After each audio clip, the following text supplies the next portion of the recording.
esam Eurovizijos spaudos centre ir čia sutikom Veroniką, vieną šio renginio ikonų. O Veronika, koks tavo balsas, ar jis lemtingas, kai Donatas stovi prieš veidrodį, tarkim? Ar jis klausia, ar tu stengiasi nesikišti iš tą aprangą visą?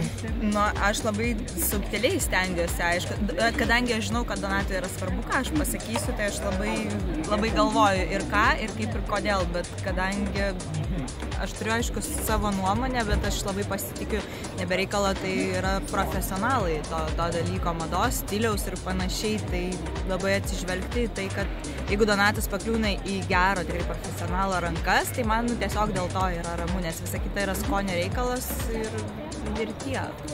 Kaip tu vertini visą tą juokingą skandalą dėl jo šukuosenos, netikėtai kilusią, niekas negalėjo net pagalvoti gal ir ne, kad staiga visiems taip parūps Donato plaukai? Labai juokiausi, kada oro uoste, kaip tik tai mes skridom dar Lietuvoje, pamačiau tą sulyginimą su lama, be galo juokingai buvo, o šiaip labai gerai, nes aš seniai labai norėjau, kadangi Donatas šitos garbanos yra jo natūralios.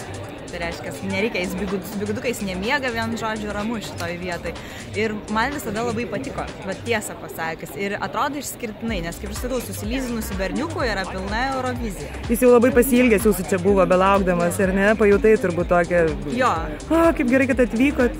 Jo, kažkaip tai jam yra, kaip jisai ir sako, svarbu tą šeimą, jis tada jaučia tą visą kaip puzlę surinktą kartu, viskas yra, viskas šalia, viskas ramu ir iš tikrųjų mes šitoje vietoje vienas kitą taip palaikom, remiam. Tavo darbas čia labiau tiesiog palaikyti jį moraliai, ar ne, bet tu visiškai turi savo laisvą laiką, ar ne? Ar užteks to laiko parduotuvėms, turi tokių planų perbėgti? Taip, taigi yra Marių. Suplanavom, mes šiandien buvome ir mes net... Ką aplankėte? Mes į parduotuvės, užtikome kažkaip ir ilgai užsibuvome, mes buvom Maknės studijos ir įsirinkom vienodus parduotuvės, tai manau galėsim taip pajot kojytėm. Jūs ką tik atvykote šiandien su pilnais lagaminais gražių drabužių Donatui? Su 2 lagaminais. Ką atsivežėt? Atsivežėm kelis švarkelius, daug megztinių, papildomų kelnių, tų pačių kelnių kelias poras, kad galėtų repetuoti, pasirodyti ir išlaikyti gerą lygį. Ten yra kažkas ir iš Juozo Statkevičiaus darbų? Taip, kelnės Juozo Statkevičiaus per pasirodymą. Čia jau patvirtinti? Taip. Mano 2 lagaminai, iš kurių trečdalis yra dar Donatą atkeliavo, tai... Mano tik pusę lagamino.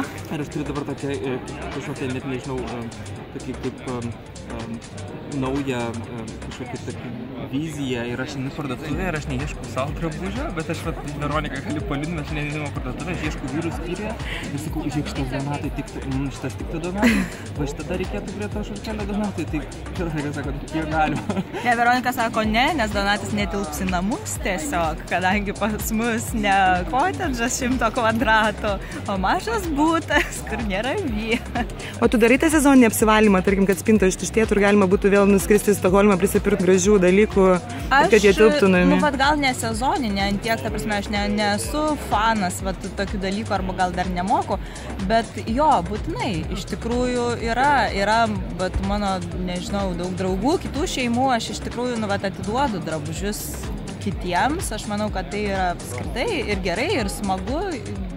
Ir jo, ne kiekvienais metais, bet taip. Bet ne tam, kad prisipirkti dar krūvą, o tiesiog. Taip, bet vis tiek sėkmingos šopingų, aišku, ir sėkmingo pasirodymo tavo vyrui didžioji Eurovizija. Ačiū.